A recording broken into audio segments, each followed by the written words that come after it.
ವರ್ಷಕ್ಕೆ 500 ಟನ್ನು ಸೇಲೇಜ್ ಬೇಕು ನನಗೆ. ಇದ್ರೊಳಗೆ ಇದು 16 ಅಡಿ ಆಳ ಇದೆ. ಇದುವೇ ನೋಡಿ, ಇದು ಇಷ್ಟು ಆಳ ನಮಗೆ ಲಾಸ್ ಆಗುತ್ತೆ ಅಂತ ನಾವು ಅವು ಊಟ ಹಾಕ್ಲಿಲ್ರೆ ಅವು ನಮಗೆ ಲಾಸ್ ಮಾಡ್ತವೆ.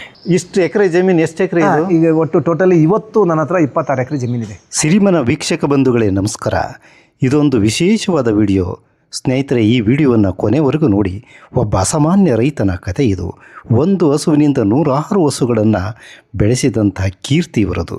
ಬರಿಗೈಲಿ ಮನೆಯಿಂದ ಹೊರ ನಡೆದು 26 ಎಕರೆಯ ಕೃಷಿ ಸಾಮ್ರಾಜ್ಯ ಕಟ್ಟಿದ ಸಾಮ್ರಾಟರಿವರು. ತಮ್ಮ ಜಮೀನಿನಲ್ಲಿ ಕೃಷಿ ವಿಶ್ವವಿದ್ಯಾಲಯದಂತೆ ವೈವಿಧ್ಯಮಯವಾದ ಬೆಳೆಗಳನ್ನು ಮತ್ತು ವೈವಿಧ್ಯಮಯವಾದ ಪಶು ಸಂಗೋಪನೆ ಮಾಡಬೇಕೆಂಬ ಹಂಬಲ ಇವರದು. ಬನ್ನಿ ಅವರಿಂದಲೇ ಹೆಚ್ಚು ಮಾಹಿತಿಯನ್ನು ಪಡೆಯೋಣ ಸ್ನೇಹಿತರೆ. ಆಯ್ತು ಲೋಕಣ್ಣರಿ, ನನಗೆ ಹಸುಗಳು ಒಂದು ಸೈಡ್ ಕೊಟ್ಟಿಗೆ ನೋಡಿದೀವಿ ನಾವು ಅಷ್ಟೇ. ಇದು ಒಂದೇ ಸೈಡು. ಈ ಕಡೆ ಬಂದ್ರೆ ಇಲ್ಲಷ್ಟು ಇವು ನಮ್ದು ನೋಡ್ರಿ, ಇದು ಹಳ್ಳಿಕಾರ್ ಅಂತ. ಇದು ನೋಡ್ರಿ, ನೀವು ಹಳ್ಳಿಕಾರ್ ಕರು ಇದು ಇದಳ. ಇದನ್ನು ಕೂಡ ನಾಟಿ ತಳಿಗಳನ್ನು ಕೂಡ ಸಾಕ್ಬೇಕು ಅನ್ನೋ ಆಲೋಚನೆ ಬಂದಿದೆಯಲ್ಲ. ಇದಳ ಹೇಳ ಇರ್ಲಿ ಬಿಡಿ. ಹಳ್ಳಿಕಾರು ಇರ್ಲಿ ಬಿಡಿ. ಕೇವಲ 1.5 ವರ್ಷದ ಕರು ಇದು. 1 ವರ್ಷದ ಕರು ಇದು. ಇಷ್ಟು ಎತ್ತರ ಬಂದಿದೆಯಲ್ಲ. ಹೌದು, ಚೆನ್ನಾಗಿ ಬೆಳೀತಾ ಇವು. ಹಾಲನ್ನ ಚೆನ್ನಾಗಿ ಕೊಡ್ಬೇಕು ನಾವು, ಫುಡ್ ಚೆನ್ನಾಗಿ ಕೊಡ್ಬೇಕು. ನೋಡಿ ಅವು ಎಷ್ಟು ಚೆನ್ನಾಗಿ ಇಲ್ಲಿ ಫೀಡ್ ಆಗಲಿ ಫುಡ್ ಆಗಲಿ ಹೊಟ್ಟೆ ತುಂಬ ತಿಂದು ಮಲ್ಕೊಂಡಿದ್ದಾವೆ ಆರಾಮಾಗಿ.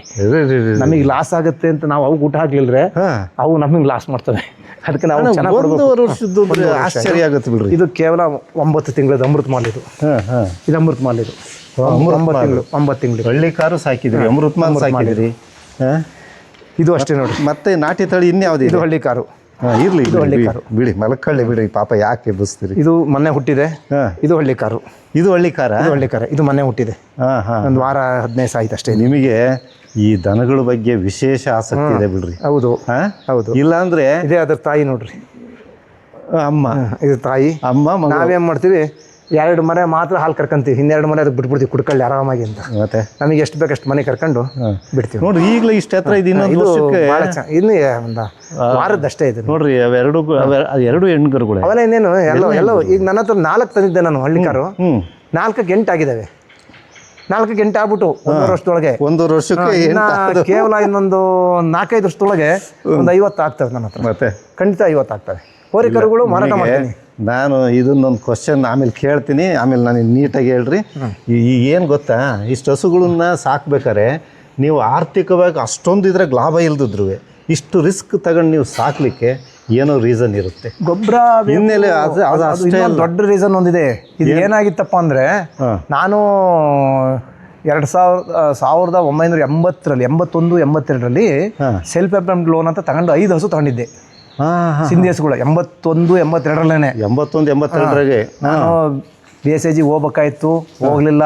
ಇದು ಎಲ್ಲ ವೈಜ್ಞಾನಿಕವಾಗಿ ವ್ಯವಸಾಯ ಮಾಡಬೇಕು ಅಂತ ಅವತ್ತಿನ ಕಾಲದಲ್ಲಿ ವೈಜ್ಞಾನಿಕ ವ್ಯವಸಾಯ ಮಾಡ್ಕೊಂಡ್ ಬಂದೆ. ಅವಾಗ ಸಿಂಧಿ ಹಸು ತಗೋಬೇಕು ಅಂತ ಆಸೆ ಆಯ್ತು. ನಾನು ಸಿಂಧಿ ಹಸು ತಗೊಂಡಾಗ ನಮ್ಮ ಏರಿಯಾದಲ್ಲಿ ಸಿಂಧಿ ಹಸುಗಳು ಇರಲಿಲ್ಲ. ನಮ್ಮೂರಲ್ಲಿ ಎಲ್ಲರೂ ಬಂದಿದ್ರು ಸಿಂಧಿ ಹಸು ನೋಡೋಕ್ಕೆ. ಆವಾಗ ನಮ್ಮ MLA SR ಲಕ್ಷ್ಮಯ್ಯ ಅವರು ಬಂದು ಇನಾಗ್ರೇಷನ್ ಮಾಡಿದ್ರು ನನಗೆ. ಪಟ್ಟಿಗೆ ಓಪನಿಂಗ್ MLA ಸಾಹೇಬರು ಬಂದಿದ್ರು ಅಂದರೆ ಅವತ್ತಿನ ಕಾಲದಲ್ಲಿ ದನ ಸಾಕಿದರಿಗೆ ಏನು ಗ್ರೇಟ್ನೆಸ್ ಅಂತ ಯೋಚನೆ ಮಾಡಿ ನೀವು. MLA ಸಾಹೇಬರು ಬಂದಿದ್ರು ಅವತ್ತು. ನೀವು ಹೇಳ್ದಂಗೆ ನಾವು ಚಿಕ್ಕ ಹುಡುಗರವಾಗ ಖಂಡಿತ ಈ HF ಜರ್ಸಿ ಹಸುಗಳು ಇರಲಿಲ್ಲ. ಅಪರೂಪ ಬಂದ್ರು ನೋಡಕ್ ಹೋಗ್ತಿದ್ವಿ. 5,000 ರೂಪಾಯಿ ತಂದಿದ್ದು ನಾನು. ಊರೆಲ್ಲರೂ ಬಂದ್ರು. MLA ಸಾಹೇಬರು ಬಂದು ಟೇಪ್ ಕಟ್ ಮಾಡಿ ಕೊಟ್ಟಿಗೆ ಹೊಡಿಕೆ ಇದು ಮಾಡಿದ್ರು ಅವತ್ತಿನ ಕಾಲದಲ್ಲಿ. ಅಂದ್ರೆ ಅವತ್ತು ಬರೀ ನಾನು 2 ರೂಪಾಯಿ 20 ಪೈಸೆ ಹಾಲು ಕೊಡ್ತಿದ್ದು. ಅವತ್ತು ನನಗೆ ಊರಲ್ಲಿ ಡೈರಿ ಇರ್ಲಿಲ್ಲ. ಕರೆಕ್ಟ್ ತಂದ್ಬಿಟ್ಟೆ. ಇವ್ ಹೆಂಗ್ ಏನು ಹಾಲು ಆಗ್ಲಿಲ್ಲ. ಆ ಹಾಲೇನಾಯ್ತು, ಈಗ ಎಲ್ಲೆಲ್ಲ ತಗೊಂಡೋಗಿ ಬರೋದು ನಾವು ಹಾಲನ್ನ. ಡೈರಿ ಎಲ್ಲೋ ಇದೆ, ಅಲ್ಲಿಗೆ ಸೈಕಲಲ್ಲಿ ತಗೊಂಡೋಗಿ ಕೊಟ್ಟೆ ನಾನು. ಎಷ್ಟು ದಿವಸ? ಸುಮಾರು 1 ತಿಂಗಳು. ಆಮೇಲೆ ತಿಂಗಳಾದ್ಮೇಲೆ ನನಗೆ ಭಾರಿ ಕಷ್ಟ ಆಗೋತು. ಹೆಚ್ಚು ಕಮ್ಮಿ ಎಷ್ಟು ಕಿಲೋಮೀಟ್ರು? 15-20 ಕಿಲೋಮೀಟರ್ ತಗೊಂಡು ಕೊಟ್ಟು ಬಂದಿದ್ದೆ ಬೆಳಗ್ಗೆ. ಅದು ಸೈಕಲ್. ಇವತ್ತಿನ ಕಾಲ ಸೈಕಲ್ ಹೊಡ್ಕೊಂಡು ಹೋಗ್ಬೇಕು ಹಾಲು ತಗೊಂಡು. ಈ ಕಷ್ಟದ ಪರಿಸ್ಥಿತಿ ಇತ್ತು ಊರಲ್ಲಿ ಅವಾಗ. ಆಮೇಲೆ ಏನು ಮಾಡೋದು ಅಂತ ಯೋಚನೆ ಮಾಡಿ ಇಲ್ಲೊಬ್ರು ಚಿಕ್ಕಪ್ಪ ಅಂತ ಹೇಳ್ಬಿಟ್ಟು ಎಕ್ಸ್ಟೆನ್ಷನ್ ಆಫೀಸರ್ ಇದ್ರು ಡೈರಿಗೆ. ಇಲ್ಲ, ಮ್ಯಾನೇಜರ್ ಅನ್ನಪ್ಪ ಅವರು. ಏನೋ ಮ್ಯಾನೇಜರ್ ಕಡೆ ಎಕ್ಸ್ಟೆನ್ಷನ್ ಆಫೀಸರ್ ಇದ್ರು, ಚಿಕ್ಕಪ್ಪ ಅಂತ ಹೇಳ್ಬಿಟ್ಟು ಅವ್ರ ಹೆಸರು. ಅವ್ರ ಹತ್ರ ಹೋದೆ ನೋಡೋಣ ಅಂತ. ಸರ್ ಹಿಂಗೆ ನಾನು ಇಷ್ಟು ಹಾಲು ಆಗ್ತಿದ್ದೆ, ನನಗೆ ನಾನು ಅಲ್ಲಿ ತಗೊಂಡು ಆಗ್ತಿದ್ದೀನಿ, 15 ಕಿಲೋಮೀಟರ್ ಆಗುತ್ತೆ, ನಮ್ಮ ಕೈಲಿ ಆಗ್ತಾ ಇಲ್ಲ ಕೊಡೋಕ್ಕೆ, ನೀವೇನಾರು ಮಾಡಿ ನಮ್ಮೂರಿಗೆ ಒಂದು ಡೈರಿ ಮಾಡ್ಕೊಡ್ಬೇಕು ಅಂತ ಕೇಳಿದೆ. ಅವ್ರು ಅವಾಗ ಅಲ್ಲಿ ಅವ್ರೇನು ಹೇಳಿದ್ರು, ನಿಮ್ಮೂರಲ್ಲಿ 100 ಲೀಟ್ರ್ ಹಾಲಾದರೆ ಕೊಡ್ಬೋದು ಸರ್. ನಂದು ಆಗದೆ 20-30-40 ಲೀಟ್ರ್, 20ಇಂದ ಒಂದು 40-50 ಲೀಟ್ರ್ ಆಗ್ತಾ ಇದೆ, 100 ಮಾಡ್ಸೋಕ್ಕಾಗಲ್ಲ ಸರ್, ಹೆಂಗೆ ಮಾಡೋದು? ಯಾರಿಗಾರ ಹಸುಗಳು ಕೊಡಿಸ್ರಿ ಅಂದರು. ಸರ್ ಈಗ ಯಾರಿಗೂ ತಗೊಳಕ್ಕೆ ಶಕ್ತಿ ಇಲ್ಲ, ಹೆಂಗೆ ಮಾಡೋದು ಅಂತಂದೆ. ಅವತ್ತಿನ ಕಾಲದಲ್ಲಿ ದುಡ್ಡಿನ ಭಾಳ ಕಷ್ಟ. ಆವಾಗ ಒಬ್ಬರು ಡಿ ಸಿ ಇದ್ದಾರೆ ಚಿಕ್ಕಮಗಳೂರಿನಲ್ಲಿ, ಸ್ಪೆಷಲ್ ಡಿ ಸಿ ಅಂತ ಅವರು ಮಂಜುನಾಥ್ ಅಂತಿದ್ರು ಅಲ್ಲಿ. ನೀವು ಅವ್ರ ಹತ್ರ ಹೋದ್ರೆ ಗೌರ್ಮೆಂಟ್ ಸ್ಕೀಮ್ ಇದೆ, ಅದು ವಿಚಾರ ಮಾಡಿದ್ರೆ ಅವ್ರು ಏನಾರ ಮಾಡಿ ನಿಮಗೆ ಹೇಳ್ಕೊಡ್ತಾರೆ ಅಂದರು. ಇವಾಗ ಅವ್ರು ವಿಚಾರ ಮಾಡಿದಾಗ ಅವರು ನಮಗೆ ಗೌರ್ಮೆಂಟ್ ಸ್ಕೀಮ್ನಲ್ಲಿ ಒಂದು 20 ಹಸುನ ಕೊಡಿಸಿದ್ರು. ಹೋಗಿ ಕೊಯಮತ್ತೂರಿಗೆ ಹೋಗಿ, ಅದು ಎಲ್ಲ ಡ್ವಾಕ್ರಾ ಸ್ಕೀಮ್ ಅಂತ ಹೆಣ್ಣು ಮಕ್ಕಳಿಗೋಸ್ಕರನೇ ಕೊಡೋರು ಅವರು. ಅದನ್ನು ಹೆಣ್ಣು ಮಕ್ಕಳಿಗೆ ಲೋನ್ ಸ್ಯಾಂಕ್ಷನ್ ಮಾಡಿಸಿ 5,000 ಸಾವಿರನ ಬ್ಯಾಂಕ್ ಲೋನ ಅವನ್ನ ನಾನು ಕೊಯಮತ್ತೂರಿಗೆ ಹೋಗಿ ಕೊಡ್ಸ್ಕೊಂಬಂದೆ. ನಾನು ಹೋಗಿದ್ದೆ ಕೊಯಮತ್ತೂರಿಗೆ ಅವ್ರಿಗೆಲ್ಲ ಕೊಡ್ಸೋಕ್ಕೆ ಅಂತಲೇ. ನಮ್ಮ ಡಾಕ್ಟ್ರು ಬಂದಿದ್ರು, ಎಲ್ಲ ಹೋಗಿದ್ವಿ. ಕೊಡ್ಸ್ಕೊಂಬಂದ್ಮೇಲೆ ಆವಾಗ ಡೈರಿ ಸ್ಟಾರ್ಟ್ ಮಾಡೋಕ್ಕೆ ದುಡ್ಡೆಲ್ಲ ಕಟ್ಟಿ ಬಂದು, ಅವಾಗೆಲ್ಲ ಒಂದು 4-5 ಸಾವಿರ ಕಟ್ಟಿ ಸಾಕಾಯ್ತು. ಡೈರಿ ಮಾಡೋಕ್ಕೆಲ್ಲ ಕ್ಯಾನು ಪಾನು ಎಲ್ಲ ಕೊಟ್ಟರು. ನಾನೇ ಸ್ಟಾರ್ಟ್ ಮಾಡಿ ನಮ್ಮೂರಲ್ಲೇ ಡೈರಿ ಸ್ಟಾರ್ಟ್ ಮಾಡಿ ನಾನೇ ಪ್ರೆಸಿಡೆಂಟ್ ಆಗಿದ್ದೆ. ಒಂದು 2-3 ವರ್ಷ 4 ವರ್ಷ ಕಳೀತು. ನಮ್ಮ 12 ಆಗ್ಬಿಟ್ಟು ಸಂಖ್ಯೆ ಜಾಸ್ತಿ ಹುಟ್ಟಿ 12 ಆಗ್ಬಿಟ್ರು. 12 ಆದಾಗ ನನಗೆ ನಮ್ಮ ರಿಲೇಷನ್ ಒಬ್ಬರು ಏನೋ ವ್ಯತ್ಯಾಸ ಆಗಿ ನಮ್ಮ ರಿಲೇಷನ್ ಮನೆಗೆ ಹೋದ್ವಿ. ಅದು ನಮ್ಮ ಮಕ್ಕಳು ಸ್ವಲ್ಪ ಬಿದ್ದಿದ್ರು ಗಾಡಿನಲ್ಲಿ. ಹಂಗಾಗಿ ಹೋದಾಗ ಆಸ್ಪತ್ರೆ ತೋರ್ಸೋಕೆ ಹೋದ ಅವ್ರ ಮನೆಗೆ ಹೋದ್ವಿ. ಅವ್ರೇನಂದ್ರು ನಮಗೊಂದು ಹಸು ಕೊಡಿ ಅಂದರು. ಅವರು ಪಾಪ ಹಾಲು ಮರೆ ಜೀವನ ಮಾಡ್ತಾಯಿದ್ರು. ಆಯಿತು ಬನ್ನಿ ಹಿಂದೆ ಬಂದರು, ಒಂದು ಕೊಟ್ಟೆ ಅವರಿಗೆ, ಒಂದು ತಗೊಂಡೋದ್ರು. ಅವರು ಏನೋ ಸ್ವಲ್ಪ ದುಡ್ಡು ಕೊಡೋ ವ್ಯತ್ಯಾಸ ಆಯಿತು. ಅವಾಗ ನಾನು ಮಾರ್ತಿರ್ಲಿ ಕಣಪ್ಪ, ನೀವು ಹಿಂಗೆ ವ್ಯತ್ಯಾಸ ಮಾಡ್ತೀನಿ ಅಂತಂದೆ. ಬಾರಪ್ಪ ಇಲ್ಲೊಂದು ಜಮೀನು ಇದೆ ತೋರಿಸ್ತೀನಿ, ಕರ್ಕೊಂಡು ತೋರಿಸಿರಿ ಜಮೀನು. ಅವರು ಈ ಹಸುವಿನ ಕಾಲಾಗಿ ಜಮೀನು ತೋರಿಸಿರೋ ಅವರು. ಅವಾಗ ಹಸು ಸಾಕೋಕ್ಕೋಸ್ಕರ ನನ್ನ ಜಾಗ ಇದ್ದಿದ್ರೆ ನಾನು ಮಾರ್ತಿರ್ಲಿಲ್ಲ ಅನ್ನಲ್ಲ. ಆ ಹಸುಗಳನ್ನ ಹೊಡ್ಕೊಂಡು ಇಲ್ಲಿ ಸಾಕಕ್ಕೆ ನಾನು ಇಲ್ಲಿ ಜಮೀನು ತಗೊಂಡಿದ್ದು. ನೋಡ್ರಿ, ಅವ್ರ ಹತ್ರ ಮಾತಾಡ್ತಾ ಸಾಕಕ್ಕೆ ಜಾಗ ಇದ್ರು ಮಾರ್ತಿರ್ಲಿಲ್ಲ ಅಂದೆ. ಅವರು ತೋರಿಸ್ತೀನಿ ಬಾರಪ್ಪ, ಜಾಗ ತೋರಿಸಿದ್ರು. ಅವಾಗ ಈ ಹಸುಗಳನ್ನ ಸಾಕಕ್ಕೆ ಹೋಗಿರೋ ಈ ಜಮೀನು ತಗೊಂಡೆ. ಅವತ್ತು ಈ ಜಮೀನು ತಗೊಂಡಿರೋದ್ರಿಂದ ನನಗೆ ಜಮೀನಲ್ಲಿ ಬೇಕಾದಷ್ಟು ನಾನು ದುಡಿಮೆ ಮಾಡಿದ್ದೀನಿ. ಇವರೆಲ್ಲ ದುಡಿಮೆ ಬರಲಿಲ್ದ್ರೂ ಆ ಹಸುಗಳ ಕಾರಣಕ್ಕೆ ನಾನು ಇಲ್ಲಿ ಬಂದಿದ್ದು. ಹಸುಗಳಿಂದಾಗಿ ಈ ಜಾಗಕ್ಕೆ ಬಂದಿದೆ. ಹಸುಗಳು ಈ ಜಾಗಕ್ಕೆ ಬಂದಿದ್ರಿಂದ ಕಾರಣವೇ ಹಸು. ಇಷ್ಟು ಎಕರೆ ಜಮೀನು, ಎಷ್ಟು ಎಕರೆ ಇದು? ಈಗ ಒಟ್ಟು ಟೋಟಲಿ ಇವತ್ತು ನನ್ನ ಹತ್ರ 26 ಎಕರೆ ಜಮೀನಿದೆ. ಅವತ್ತು ನಾನು ಕೊಂಡಿದ್ದು ಸಾಲ ಮಾಡಿ 9 ಎಕರೆ ನನ್ನ ಹತ್ರ ಇತ್ತು.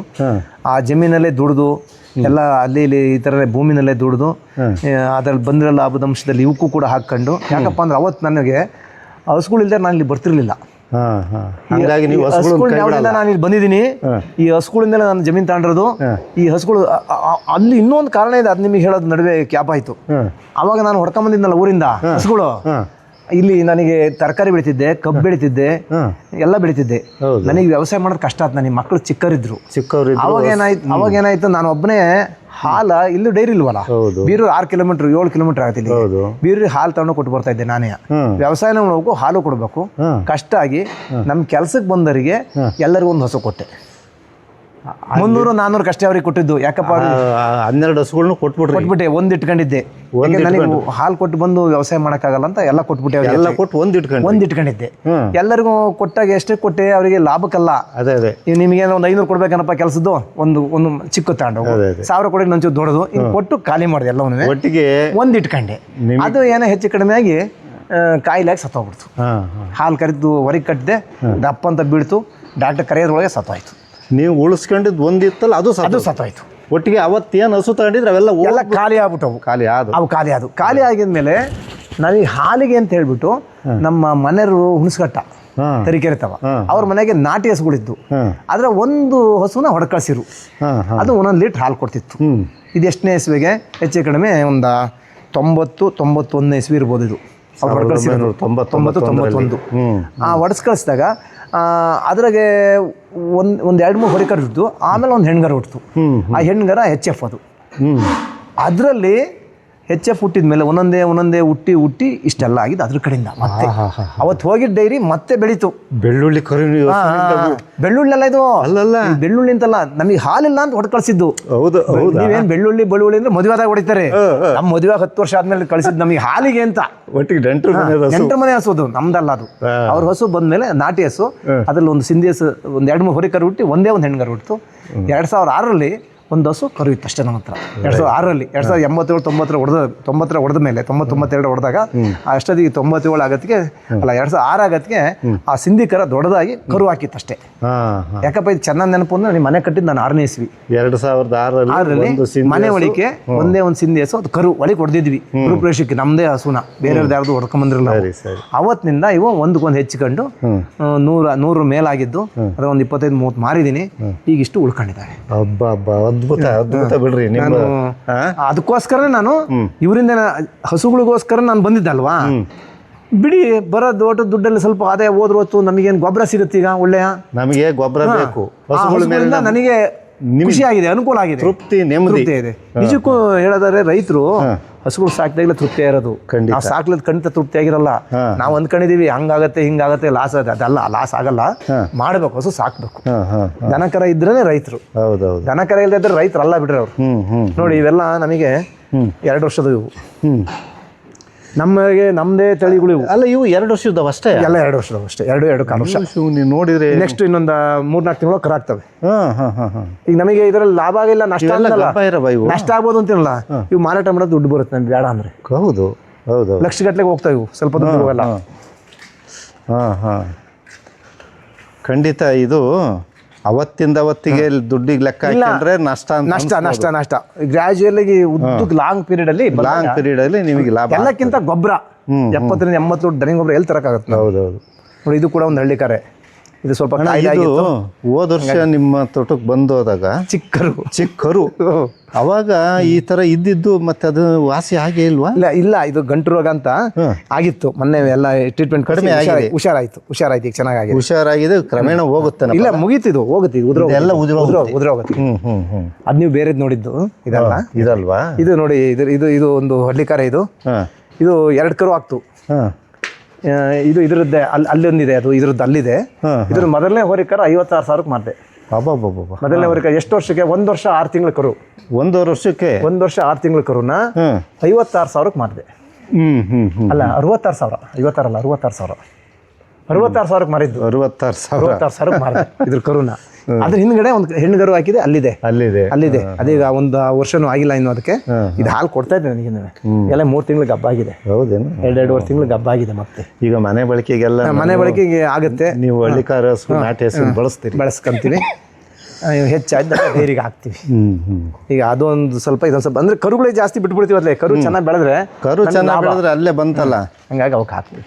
1.5 ವರ್ಷಕ್ಕೆ 1 ಲಕ್ಷ ಕೊಡುತ್ತೆ ಒಂದು ಕರು. ಆ ಕರು ಇದೆಯಲ್ಲ, ನಮಗೆ ಹಾಲು ಮಾರೋದ್ಕಿಂತ ಲಾಭ ಆಗುತ್ತೆ ಅದರಲ್ಲಿ. ಹಾಲು ಮಾರಿ ಏನೂ ಸಿಗಲ್ಲ. ಏನ್ ಮಾಡೋದು ಹೇಳ್ರಿ, ನಮ್ಮ ಸರ್ಕಾರಗಳು ಇರ್ಲಿ ಅದಕ್ಕೆ ತಕ್ಕ ನಿಗದಿ ಮಾಡಲ್ಲ. ನೋಡ್ರಿ ನಮ್ಮ ರಾಜಕಾರಣಿಗಳೆಲ್ಲ ಏನಂತಾರೆ, ಗ್ರಾಹಕರಿಗೆ ಹೊರೆ ಆಗುತ್ತೆ ಅಂತಾರೆ. ಹಾಲ ಜಾಸ್ತಿ ರೇಟ್ ಮಾಡಿದ್ರೆ ಗ್ರಾಹಕರು ಹೊರೆ ಆಗುತ್ತೆ ಅಂತಾರೆ. ಈ ಬಡಬಗ್ಗರು ಎಣ್ಣೆ ಕುಡಿತಾರಲ್ಲ, ಒಂದು 90 ml ಗೆ 60 ರೂಪಾಯಿ ಆಯ್ತಾ 50 ರೂಪಾಯಿ ಮೇಲ್ ತಗೊಂತಾರೆ. ಇದು 1 ಲೀಟರ್ ಹಾಲು ತಗೊಂಡೋಗಿ ಆ ಬಡಬಗ್ಗರು ಕುಡಿದ್ರೆ 50 ರೂಪಾಯಿ ಕೊಟ್ಟು ಕುಡಿದ್ರು 60 ರೂಪಾಯಿ ಕೊಟ್ಟು ಕುಡಿದ್ರು ಏನೂ ಆಗಲ್ಲ. ಯಾಕೆ 1 ಲೀಟರ್ ಬರುತ್ತೆ, ಮನಮಂದೆಲ್ಲ ಸುಖವಾಗಿರ್ತಾರೆ. ಎಣ್ಣೆ ಕುಡಿದು ಕಾಯಿಲೆ ಬರುತ್ತೆ. ಅದಕ್ಕೆ ರೇಟ್ ಮಾಡ್ತಾರೆ. ಬಟ್ ನಮ್ಮ ಹಾಲು ನಾವು ಉತ್ಪಾದನೆ ಮಾಡ್ಕೊಟ್ರೆ ಮಾಡಲ್ಲ. 1 ಲೀಟರ್ ನೀರಿಗೆ 25 ರೂಪಾಯಿ ಮಾಡ್ತಾರೆ. ಈಗ ಬಡಬಗ್ಗರಿಗೆ ಆಗಲ್ಲ, ಸರ್ಕಾರ ಕೊಡ್ಲಿ ಒಂದ್ ಸ್ವಲ್ಪ ಅನುದಾನವ. ಅದೇ ನಾನು ಹೇಳೋದು. ಈಗ ಕೆಮಿಕಲ್ ಮೆನ್ಯೂರ್ ಯಾಕೆ ಕೊಡ್ಬೇಕು? ಕೆಮಿಕಲ್ ಮೆನ್ಯೂರ್ ಕೊಡೋ ಅನುದಾನ ಮಾಡಬಾರ್ದು ಅಂತ ತಾನೆ. ಹೌದು, ಸಾವಯವ ಮಾಡಿ ಅಂತ ಸರ್ಕಾರ ಬಡ್ಕಂತ ಐತೆ. ಹಂಗೆ ಬಡ್ಕೊಳ್ಳೋದ್ರ ಬದಲು ಜಾಸ್ತಿ ಮಾಡಿ ಯಾರು ಮುಟ್ಟಲ್ಲ. ಮತ್ತೆ ಲೋಕಣ್ಣರ್ ಇದೇನು ಟ್ರ್ಯಾಕ್ಟರ್ ಮೇಲೆ ಲಾಟ್ ಹಾಕಿ ಇದು ನೋಡಿ, ಇದು ಗೆಣಸು ಅಂತ, ಗೆಣಸಿನ ಬಳ್ಳಿ ಇದು.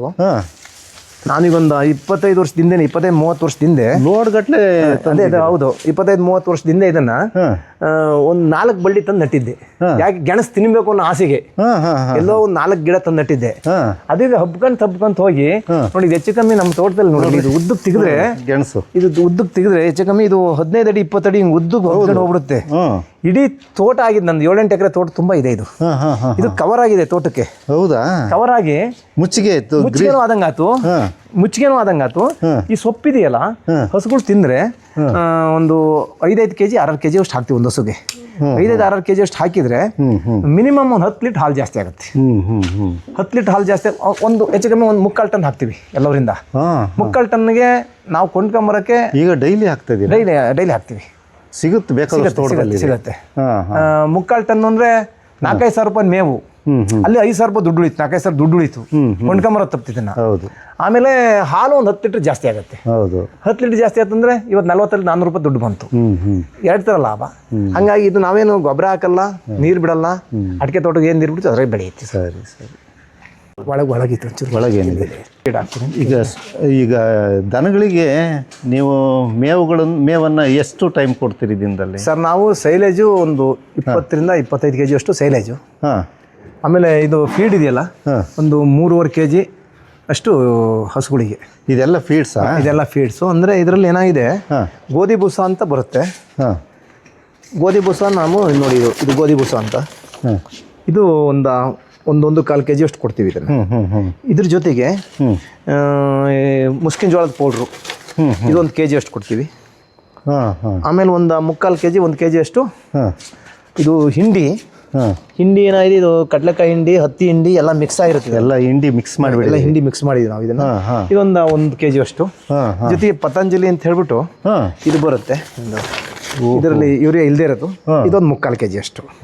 ಇಷ್ಟೂ ನಾವು ಮಿಕ್ಸ್ ಮಾಡಿ ಇದನ್ನ ಸೈಲೇಜ್ ಒಳಗೆ ಹಾಕಿಬಿಟ್ಟು ಕಲಿಸ್ಕೊಡ್ತೀವಿ. ಸೈಲೇಜ್ ಒಳಗೆ ಈಗ ಅಕ್ಷಯ ಕಲ್ಪದವ್ರು ಹೇಳ್ತಾರೆ ಅದೇ ಒಂದೇ ಟೈಮ್ ಮೇವು ಕೊಡೋದು. ನೀವು ಅಂದ್ರೆ ನಾವು 1 ಟೈಮ್ ಕೊಡೋಕೆ ಸರ್, ಇದು ಗೊಂತುಗಳು ಸ್ವಲ್ಪ ಚಿಕ್ಕದಿದೆ ನಮ್ಮದು, ಹಂಗಾಗಿ ಏನು ಮಾಡ್ತೀವಿ, ವೇಸ್ಟ್ ಮಾಡ್ಕೊಂತೇವೆ ಅಂತ 2 ಟೈಮ್ ಹಾಕ್ತೀವಿ. ಈಗ ನೋಡಿ ಈಗೆಲ್ಲ ತಿಂದು ಖಾಲಿ ಮಾಡ್ಕೊಂಡಿದ್ದಾವೆ, ಈ 3 ಗಂಟೆ ಬಂದು ಸಗಣಿ ಎಲ್ಲ ಕ್ಲೀನ್ ಮಾಡಿ ಮೇವು ಹಾಕಕ್ಕೆ ಶುರು ಮಾಡ್ತಾರೆ. ನೀವು ಒಂದೇ ಟೈಮ್ ಕೊಡೋ ಮೇವನ್ನ 2 ಟೈಮ್ ಡಿವೈಡ್ ಮಾಡಿ 2 ಪಾರ್ಟ್. ಅದಕ್ಕೆ ಆಮೇಲೆ ಮೈಕ್ರೋನ್ಯೂಟ್ರಿಯೆಂಟ್ ಅಂತ ಬರ್ತಾವೆ ಇವಕ್ಕೆ. ಇದಕ್ಕೆ ಕ್ಯಾಲ್ಸಿಯಮ್, ಮೆಗ್ನೀಷಿಯಮ್ ಇದೆಂಥದ್ದು ಇದ್ರೆ ಇದು ಮೈಕ್ರೋನ್ಯೂಟ್ರಿಯೆಂಟ್ಸ್. ಇದನ್ನು ಹಾಕ್ತೀವಿ ನೋಡಿ. ಇದು ಬೆಸ್ಟ್ ಮಿನ್ ಅಂತ ಕಂಪ್ನಿದು. ಇವ್ರು 100 ಗ್ರಾಮ್ ಹಾಕ್ತೀವಿ. ಹಾಲು ಜಾಸ್ತಿ ಕೊಡೋಕೆಲ್ಲ ಕಡಿಮೆ ಕೊಡೋ ಸ್ವಲ್ಪ ಕಡಿಮೆ ಹಾಕ್ತೀವಿ. ಅದ್ರ ಜೊತೆಗೆ ಕ್ಯಾಲ್ಸಿಯಂ ಲಿಕ್ವಿಡ್ ಅಂತ ಬರುತ್ತೆ, ಅದನ್ನು ಸ್ವಲ್ಪ ಹಾಲು ಕೊಡೋಕೆಲ್ಲ ಹಾಕ್ತೀವಿ. ಇವೆಲ್ಲ ಕೊಡ್ಲಿದ್ರೆ ವೀಕ್ ಆಗ್ಬಿಡ್ತಾವೆ ಸರ್. ನೀವು ಭಾಳ ಅದೆಲ್ಲ ಮಾಡಲೇಬೇಕು. ಇನ್ನು ಹಾಲೆಲ್ಲ ನಾವು ಮಿಷಿನಲ್ಲೇ ಕರಿತೀವಿ, ಹಾಲು ಕರೆ ಮಿಷಿನಲ್ಲೇ ಹಾಲು ಕರಿತೀವಿ. ಅಲ್ಲಿ ತೋರಿಸಿದ್ರಿ ಮಿಷಿನ್, ಇದೊಂದು ಸ್ವಲ್ಪ ಈ ಫೀಡ್ಸ್ ಏನೇನು ಕೊಡ್ತೀರಾ ಅಷ್ಟು ತೋರಿಸಿ.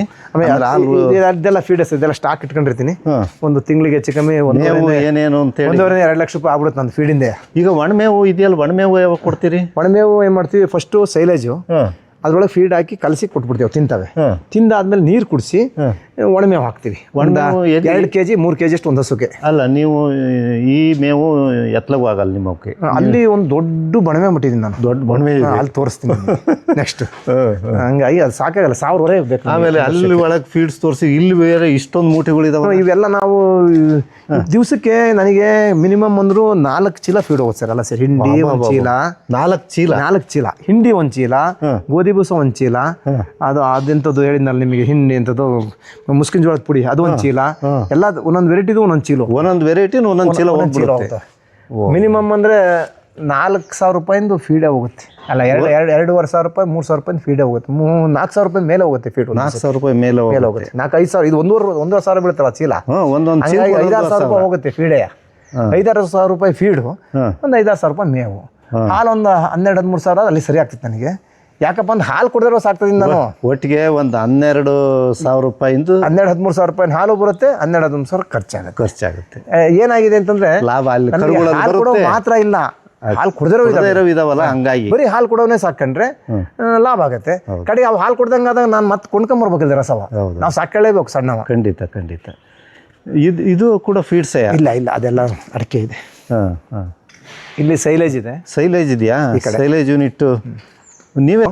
ಇದೆಲ್ಲ ಟ್ಯಾಂಕ್ ಮಾಡ್ಕೊಂಡು ದೊಡ್ಡ ತೊಟ್ಟಿ ಮಾಡ್ಕೊಂಡಿದ್ದೀವಿ. ಇದ್ರಲ್ಲಿ ತುಂಬ್ಕೊಂಡು ಸೈಲೇಜ್. ಇದೇನ್ರಿ ಒಳ್ಳೆ ಬಣವೆ ಹೊಡಿತಂಗ ಸೈಲೇಜ್.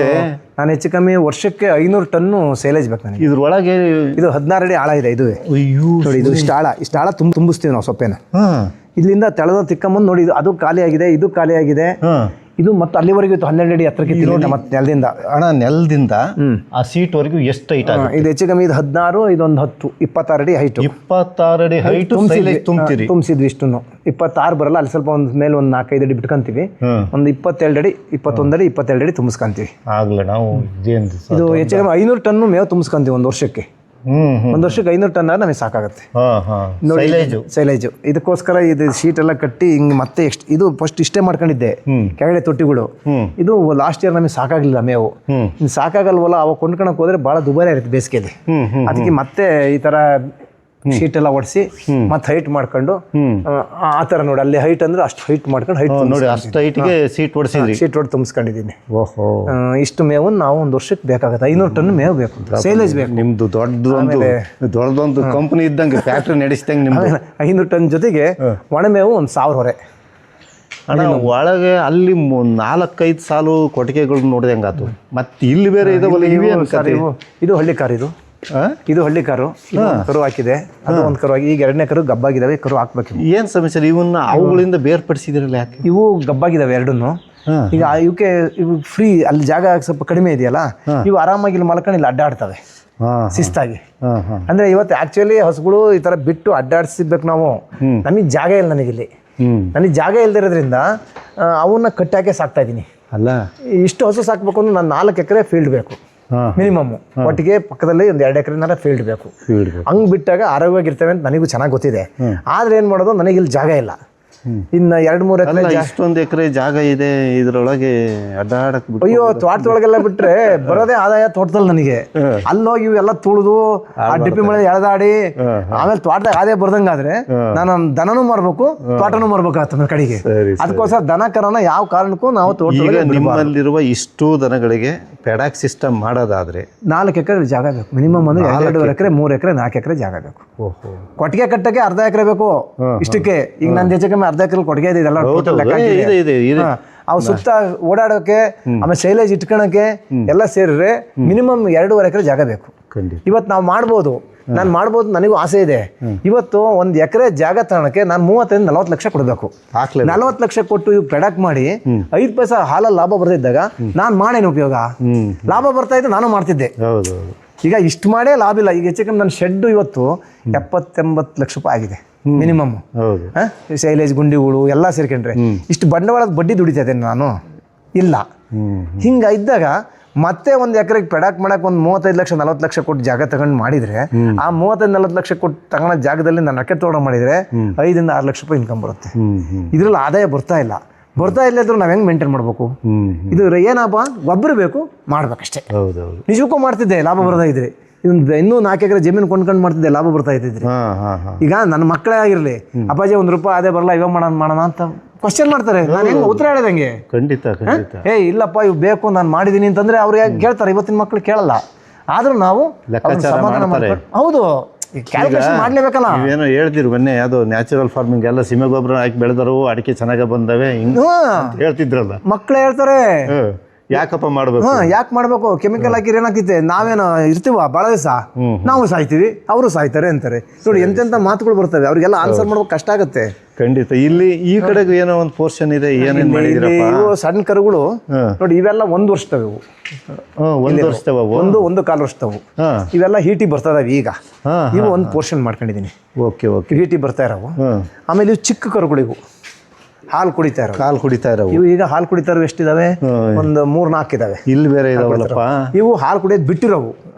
ಬಿಟ್ಟಿರೋವು ಅಂದ್ರೆ 6 ತಿಂಗಳು 7 ತಿಂಗಳವು. ಇವು 1 ವರ್ಷದವು. ಇವು ಒಂದು ಸಪ್ರೇಟ್ ಕ್ವಶನ್ ಇವಕ್ಕೆ. ಯಾಕಪ್ಪ ಅಂದ್ರೆ ಅವ್ರ ಜೊತೆ ಸೇರ್ಕೊಂಡ್ರಿ ಇವು ಜಗಳ ಆಡ್ಕೊಂಡು ಸಣ್ಣ ಆಗ್ಬಿಡ್ತವೆ. ಅದಕ್ಕೆ ಏನ್ ಮಾಡ್ತೇವೆ, ಇವು ಫ್ರೀ ಆಗಿ ಇಲ್ಲಿ ತಿನ್ಕೊಂಡು ಆಚೆಲ್ಲ ನೀರು ಕುಡಿತಾವೆ, ಇಲ್ಲಿ ಅಡ್ಡಾಡ್ಕೊಂಡಿರ್ತಾವೆ ಇವು. ನೋಡಿ ಇವು ಯಾವನು ನೋಡವು ಮೈ ತೊಳೆದಿಲ್ಲ ಬಿಡತ್ತಿಗೆ. ನೋಡಿ ಎಷ್ಟು ಕ್ಲೀನ್ ಆಗಿರೋ ಇವು. ಆದ್ರೆ ಅವು ದಿವಸ ಮೈ ತೊಳಿಬೇಕು, ನಾವು ಒಳಗಡೆ ಕಟ್ಟಾಕಿರೋದು ಕಷ್ಟ ಇದೆ. ಅದು ಕಟ್ಟಾಕಿರೆ ಜಾಗ ಇಲ್ವಲ್ಲ, ಏನ್ ಮಾಡೋದು ನಾನು? ಆಮೇಲೆ ಇರೋ ಜಾಗನು ಅಡಿಕೆ ತೋಟ ಕಡಿದು ಮಾಡಿರೋದು ನಾನು. ಇದನ್ನ ಅಡಿಕೆ ತೋಟ ಕಡಿದ ಹೋಗಿದ್ರೆ ಇದು ಅರ್ಧ ಎಕರೆ ಅಡಿಕೆ ತೋಟದಲ್ಲಿ ನನಗೆ ಅಡಿಕೆಯಲ್ಲಿ ಇವತ್ತು 2-3 ಲಕ್ಷ ರೂಪಾಯಿ ಲಾಭ ಏನು ಮಾಡ್ಲಿದ್ರು ಬರ್ತಿತ್ತು. ಆದ್ರೆ ನಾನು ದನ ಸಾಕಿರೋದ್ರಿಂದ ಕಡಿಲೇಬೇಕಾಗಿದೆ. ಲಾಭ ಬರ್ಲಿದ್ರು ನಾವು ಕಷ್ಟಪಟ್ಟು ಮಾಡ್ತಾ ಇದೀವಿ. ದನ ಸಾಕಿದ್ದು ಒಂದು ದೇಶ ಸೇವೆ ಮಾಡಿದಂಗೆ ತಿಳ್ಕೊಂಡು. ಅದೇ ಗೊಬ್ಬರ ನಾನು ಮುಖ್ಯ, ಗೊಬ್ಬರದ್ದು ಮುಖ್ಯ. ಆಮೇಲೆ ಹಾಲು ಮಕ್ಕಳಿಗೆಲ್ಲ ಕೊಟ್ಟಂಗೆ ಹಾಲು ಕುಡಿಸ್ತಾ ಇದೀರಲ್ಲ, ಸೊಸೈಟಿಗೆ ಕುಡಿತಾರೆ. ಇವತ್ತು ಎಲ್ಲರೂ ಹಿಂಗ್ ಯೋಚನೆ ಮಾಡ್ಕೊಂಡು ಹಾಲ ಉತ್ಪಾದನೆ ಮಾಡದೆ ಹೋದ್ರೆ ಮಕ್ಕಳು ಏನ್ ಬದುಕದ ಹೆಂಗೆ ಮುಂದೆ? ಹೌದೌದು, ಖಂಡಿತ. ಅದಕ್ಕೋಸ್ಕರ ನೋಡಿ, ಇದು ಯಾರು ನೋಡಿದ್ರೆ ಎತ್ತ ಅಂತ ಕೇಳ್ತಾರೆ. ಎಷ್ಟು ಗೆಟಪ್ ಇದೆ, ಅದು ಅಷ್ಟೇ ಚೆನ್ನಾಗಿ ನೀಟಾಗಿ ಫೀಡ್ ಮಾಡ್ತೀವಿ ನಾವು. ನಾವು ಇವು ಹಾಲು ಕೊಡ್ತಾ ಇಲ್ಲ ಅಂತ ಫೀಡ್ ಮಾಡ್ದಂಗೆ ಮನಸ್ಸಲ್ಲ ಇವನ್ನ. ನೋಡಿ ಎಷ್ಟು ಸುಂದರವಾಗಿದೆ. ಹೌದು, ಬಹಳ ಚೆನ್ನಾಗಿದೆ. ಬಾ ನೋಡಿ ಹೆಂಗ್ ಬರುತ್ತೆ, ಕರೆದ್ರೆ ಹೆಂಗ್ ಬರುತ್ತೆ ನೋಡಿ. ಹೌದೌದು, ನನ್ನ ಕೈನೇ ತಿನ್ನಕ್ ಬರುತ್ತೆ. ಎಷ್ಟು ಖುಷಿಯಾಗಿ ಬರುತ್ತೆ ಅದು. ಇಲ್ಲ, ಅವು ಮುಟ್ಟಿದ್ರೆ ಏನೋ ಆನಂದ ಕಣ್ರಿ. ನೋಡಿ ಇದನ್ನ ಮೈ ತೊಳೆದಿಲ್ಲ, ಇದು ಹುಟ್ಟಿದಾಗಿಂದ ಮೈ ತೊಳೆದಿಲ್ಲ ಇದಕ್ಕೂ. ನೋಡಿ ಎಷ್ಟು ಲಕ್ಷಣವಾಗಿದೆ, ಎಷ್ಟು ನೀಟಾಗಿ ಇದಾವೆ. ನಮ್ಮ ಲೋಕಲ್ ತಳಿಗಳು ಏನಿದಾವೆ ಇವು ಗಲೀಜ್ ಮಾಡ್ಕೊಳಲ್ಲ, ಇವು ನೀಟಾಗಿರ್ತವೆ ಯಾವಾಗ್ಲೂ. ನೋಡಿ ಒಂಚೂರು ಎಲ್ಲರೂ ಸಗಣಿ ಇದ್ದಲ್ಲಿ ಮಲಗಲ್ಲವು, ನಿಂತಿರ್ತವೆ ಬೇಕಾರೆ. ಖಂಡಿತ. ನೋಡ್ರಿ ಬಹಳ ಶಿಸ್ತು ನೋಡಿ, ಮೈಯೇ ತೊಳೆದಿಲ್ಲ, ಎಷ್ಟು ನೀಟಾಗಿತ್ತು ನೋಡ್ರಿ. ಹೌದು, ಲೋಕಲ್ಲೇ. ಸಾವಯವನೇ ಹಂಗೆ. ಹೌದೌದು, ಕೆಮಿಕಲ್ ಹಾಕಿದ್ ಕೆಮಿಕಲ್ಲೇ ಅದು. ಖಂಡಿತ. ಏನ್ ಮಾಡೋದು? ಲೋಕಣ ಎಲ್ಲೆಲ್ಲಿದಾವೆ ದಿಬ್ಬವು. ಇವು ಅದೇ ಗಂಟು ರೋಗ ಅಂತ ಅವಕ್ಕೂ ಬಂದಿದ್ದು, ಹಂಗಾಗಿ ಇವು ತಂದು ಇಲ್ಲಿ ಕಟ್ಟಿದೀನಿ. ಸಪರೇಟ್ ಮಾಡ್ಬೇಕು ಇವಕ್ಕೆ. ಸ್ವಲ್ಪ ಕಾಯಿಲೆ ಇದ್ದವಕ್ಕೆ ಸಪರೇಟ್ ಮಾಡ್ಕೊಂಡ್ಬಿಡ್ತೀವಿ. ಕ್ವಾರಂಟೈನ್ ಮಾಡಿದಂಗೆ. ಕ್ವಾರಂಟೈನ್ ಮುಗಿದ್ಮೇಲೆ ಅಲ್ಲಿ ತಗೊಂಡೋಗ್ಬೇಕು ಒಳಗೆ. ಈಗಲೇ ಒಂದು ತಿಂಗಳಾತೀವಿ ಇಲ್ಲಿ ಬಂದು. ಹಾಂ ಹಾಂ ಈಗ ಸ್ವಲ್ಪ ಇವು ಕಾಯಿಲೆ ಆದಾಗ ಮತ್ತೆ ಅದ್ರ ಜೊತೆಗಿದ್ರೆ ಸರಿಯಾಗಲ್ಲ. ಅದ್ಭುತ ಇದು ಬಿಡ್ರಿ. ಅಡಿಕೆಕಾಯಿ ಸುಲೆ ಮಿಷಿನ್ ಇದು. ಹಾಂ ಅಡಿಕೆಕಾಯಿ ಸುಲೆ ಮಿಷಿನ್ ಮಾಡಿದ್ದೀನಿ. ನಿಮ್ಮದು ಏನು ಮಾಡ್ಬೋದಪ್ಪ ಅಂದರೆ ಸತ್ಯ ಹೇಳ್ತೀನಿ ಕೇಳ್ರಿ, ನಮ್ಮ ಸ್ಟೇಟಲ್ಲಿ ಒಂದು ಕೃಷಿ ಆಶ್ರಮಗಳ ಕಲ್ಪನೆಯನ್ನು ಮಾಡ್ತಾ ಇದ್ದಾರೆ ಈಗ ಎಲ್ಲ ಕಡೆಗೂ. ನಿಮ್ಮ ಜಾಗ ಕೃಷಿ ಆಶ್ರಮ ಮಾಡಲಿಕ್ಕೆ ಯೋಗ್ಯವಾದ ಜಾಗ. ಅದು ಹೆಂಗೆ ಅಂದರೆ ಈಗ ರೆಸಾರ್ಟ್ ಅಂತ ಇನ್ನೂ ಹೇಳ್ತೀವಿ, ಬೇಕಾದಷ್ಟಿದೆ ಮಾಡೋಂಥದ್ದು. ಅಲ್ಲ ನೀವು ಇಲ್ಲ ಆಗ್ತಾ ಇಲ್ಲ. ಆಗ್ತಾ ಇಲ್ಲ ಅಲ್ಲ. ಇಲ್ಲಿ ಏನೇನು ಕನಸಿದೆ ಗೊತ್ತಾ ನಿನ್ನ ಮಾಡಕ್ಕೆ ನನಗೆ? ಇಲ್ಲಿರೋ ಕನಸು ಇಲ್ಲಿ ಲ್ಯಾಂಡ್ ಪೂರ್ತಿ ಇರೋ 4 ಎಕರೆ ಕೊಟ್ಟು ತಗೊಂಬಿಟ್ಟು ಹಂದಿ ಸಾಕಾಣಿಕೆ, ಕೋಳಿ ಸಾಕಾಣಿಕೆ ಪ್ರತಿಯೊಂದು ಮಾಡ್ಬೇಕು. ಯೂನಿವರ್ಸಿಟಿ ಮಾಡ್ದಂಗೆ ಮಾಡ್ಬೇಕು ಅಂತ ಆಸೆ ಇದೆ ನನಗೆ. ಆಗಲ್ಲ. ಇಲ್ಲ ಮಾಡೋದು ಇಲ್ಲ ಇಲ್ಲ, ನಿಮ್ಮ ಆಸೆ ಈಡೇರುತ್ತೆ.